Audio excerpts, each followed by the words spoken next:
Hello and welcome to Pretty Good Gaming. This is the gaming news roundup show that happens every Monday, Wednesday and Friday. If you haven't got that in your schedule already, what is wrong with you?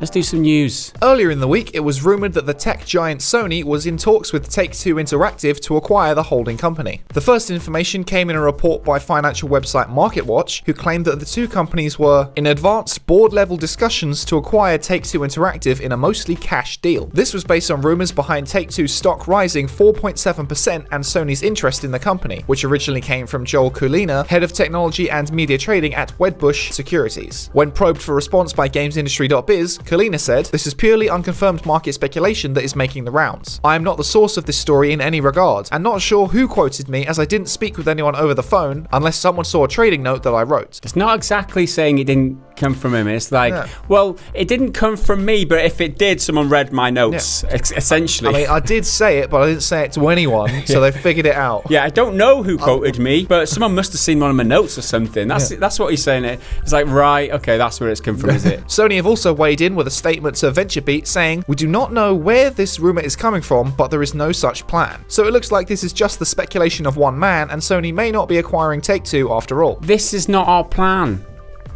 This is not our plan.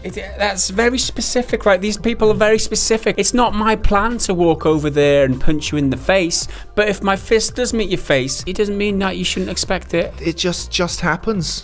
They're living spontaneously. It's like, yeah, we'll acquire companies. We don't really care. Wasn't my plan, but if you're holding something that I want, I'll be over there smacking you in the face. But these rumours don't just come out of nowhere, so there may be some hidden truth somewhere. If Sony were to acquire Take-Two, they would also gain control of publishers Rockstar Games and 2K. Rockstar Games, as I'm sure you're aware, published the GTA and Red Dead Redemption games, among many others. In case you missed it, these are two of the biggest gaming franchises in the world, with GTA 5 not only becoming the highest earning game, but the most profitable entertainment product of all time, bringing in over $6 billion. 2K published the microtransaction minefield that is the NBA 2K basketball games, as well as the Borderlands, BioShock, and XCOM franchises. So if Sony did manage to acquire Take-Two, they would be bringing hundreds of games under their brand. And then there's the question of exclusivity. Would they publish cross-platform games like GTA exclusively on PlayStation? Of course, none of this may come to pass, and it is a rumor, but a gaming landscape where Sony owns Take-Two could be very interesting indeed. Obviously, we're in the realms of speculation here. That's not our plan, says Sony,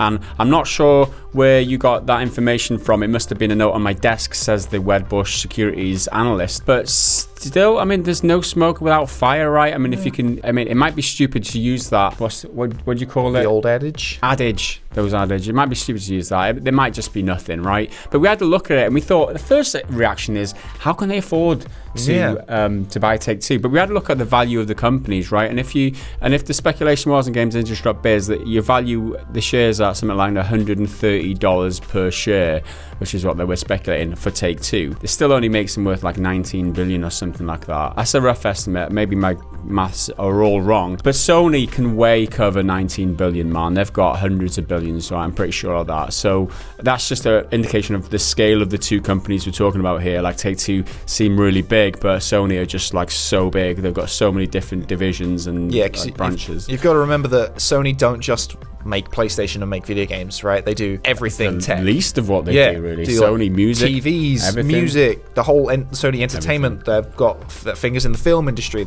the whole phones market of their thing. Yeah, and companies like this merging isn't uncommon, and it probably would have entertained their minds. I mean, there was talk of Microsoft buying Valve like not so long ago, before Microsoft came out and bought all these independent studios because they were looking for investment in the next generation of console. Who knows what happens, what's going to happen in the future in the world of business. There was talk of EA trying to buy Take-Two, but they rejected it. Yeah. So there you go. That was only 10, 12 years ago as well. So yeah, who knows what happens in the future. Let us know whether you'd be for or against this. I'm guessing, depending on whether you own a PlayStation, I'm guessing how you that'll really come down to it.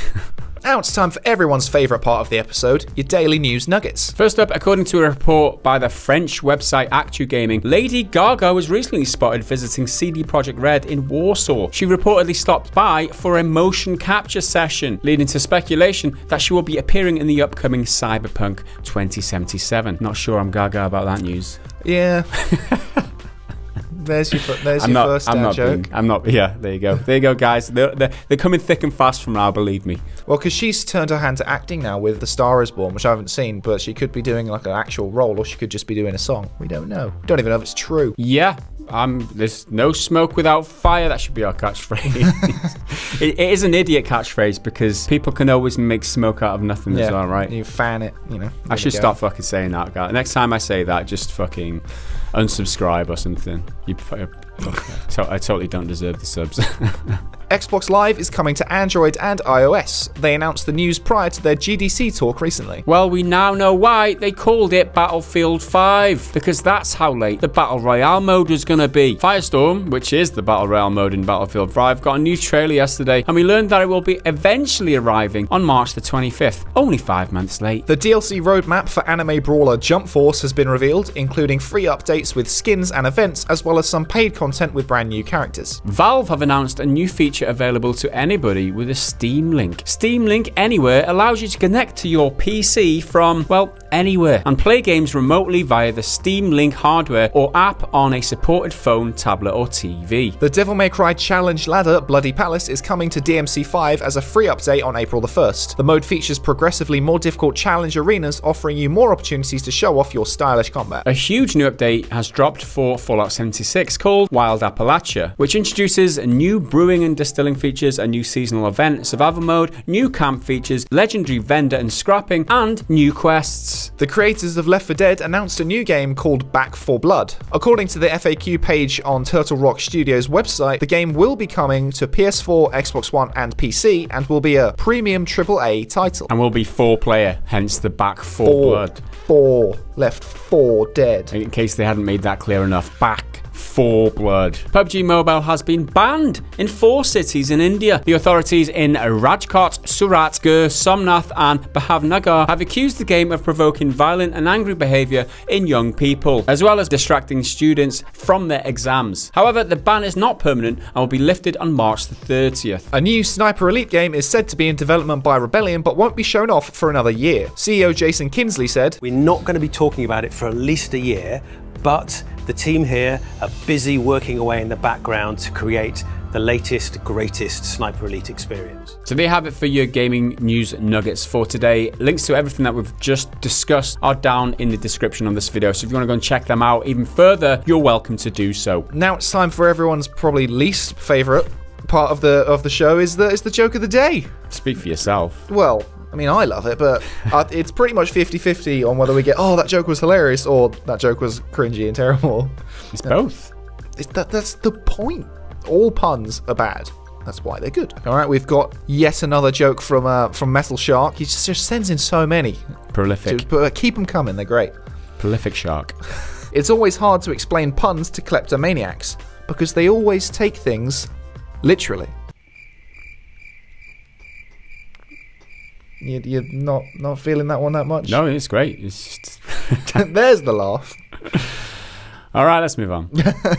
In one of the most bizarre gaming-related news stories of the week, supermarket chain ALDI decided a good way of marketing their brand would be by taking down gamers. Tea Time Takedown is the tagline for their new campaign to get kids to, quote, be at the table when dinner's ready. All unappreciated MasterChef parents will have to do in order to get their kids off the console and to the dinner table is send ALDI their own kids' gamer tag. ALDI will then send, quote, an elite squad of professional gamers to, quote, join their game online and take them down. Takedowns will be taking place during only 6 scheduled days at very specific times. Tea time, one would think. However, ALDI, quote, cannot guarantee every takedown will be a success, but we'll try our best to complete all missions. Try our best to complete all missions. We'll try our best to kill your son or daughter in the game and humiliate them in front of all their friends. I mean, we'll try our best. If you think this all sounds like a ridiculous, poorly executed joke, in all fairness, you're probably right. Just a misguided attempt to connect with parents using a situation that they can relate to. Just a bad joke that we should all just point and laugh at, right? wrong. In a stunning, unexpected move, some Twitter users got very upset. Twitter user @HaveSP responded, "Who comes up with the idea of organized cyberbullying as a service? Someone really needs to reconsider their career choices. Also, who signs up to work for a service like this?" Another user @CodexCaster replied, "Is your kids' rugby practice getting in the way of your weekends? We'll send in the Samoan international side to crush them so badly they'll abandon their hobby for good. Why is gaming the villain? This could be any hobby on the planet." So the question is raised, does this marketing campaign seriously villainize gamers, or is this response just a little out of proportion? Of course, there are times when gaming is vilified in the media and used as a scapegoat for some societal issues such as youth aggression, online toxicity, and real-world violence, to name but a few. But is not eating your tea really worth getting defensive over? I'll let you be the judge of that. If you ask me, considering that targeted gamers have to personally accept a friend request and literally invite the comically titled elite squad of professional gamers into the game, perhaps calls of bullying are a little misguided. And for my money, ALDI, you should just try harder. Gamers, just chill out a little bit and learn to distinguish a real threat from a bad joke. But hey, maybe I'm wrong. In my eyes, getting triggered and reacting to silly shit like this will do nothing for dispelling the toxic gamer myth. So stop providing them the ammunition so that they're able to characterize us like that. Or you could go downstairs and eat your bloody tea. You obviously just don't appreciate how much effort your mum went to beating your dad's beef while he was busy creaming her cupcakes.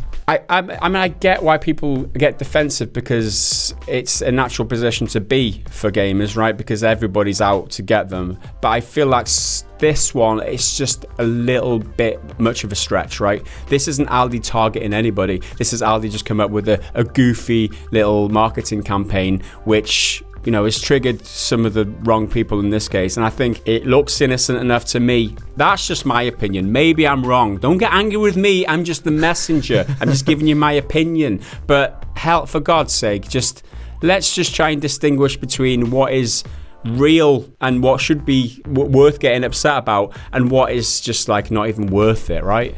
Throwing around words like cyberbullying, which is a real problem, an actual problem that a lot of people have to deal with. This isn't cyberbullying. They're going to go in, they're going to beat them. That's not cyberbullying, it's just them being better at the game. The gamers have to open the door, literally. Yeah. You'll have to accept. And there'll probably be, like, if it is an elite squad, if Ninja comes into the game, "Oh no, stop bullying me, Ninja, it's so bad, oh," crying. I doubt it. They'll be fucking overjoyed. I don't know. I can't see the outrage here. I'm sorry, guys. I'm just not seeing it. And the comment about abandoning your hobby, like, for good, it's just not going to happen. The point is that you go down, you stop playing for, you know, half an hour and go have your dinner. Yeah. It's not going to completely stop you playing the game forever. This is just a handful of just 2 tweets that I saw in response to the ALDI tweet. There's more. There's even YouTube, serious YouTubers making videos about this, being outraged about it, and I'm just like numb with it. I'm just like, how is this even a thing? Like, and it just goes to show how people are getting the wrong idea when it comes to gamers and their attitude. Because if you're seriously upset about this, maybe I'm wrong. I think this is just what's a good expression to sum it up? It's creating fire without the smoke. That works. That works. My biggest grievance is that they call it tea time. Tea time is not the same as dinner time. Dinner is your final meal. Tea time is, you know, middle of the afternoon. Get out of here. We're having a cup of tea. Southerner. You're just incorrect. Tea is a drink. Okay, it's the end of it. Somebody cut him off. So that's it for your gaming news roundup for today and this week. We'll be back again next week on Monday, Wednesday, and Friday. If you haven't marked it in your diaries, then, like I said in the intro, what's wrong with you? We will see you again next week. Until then, bye for now.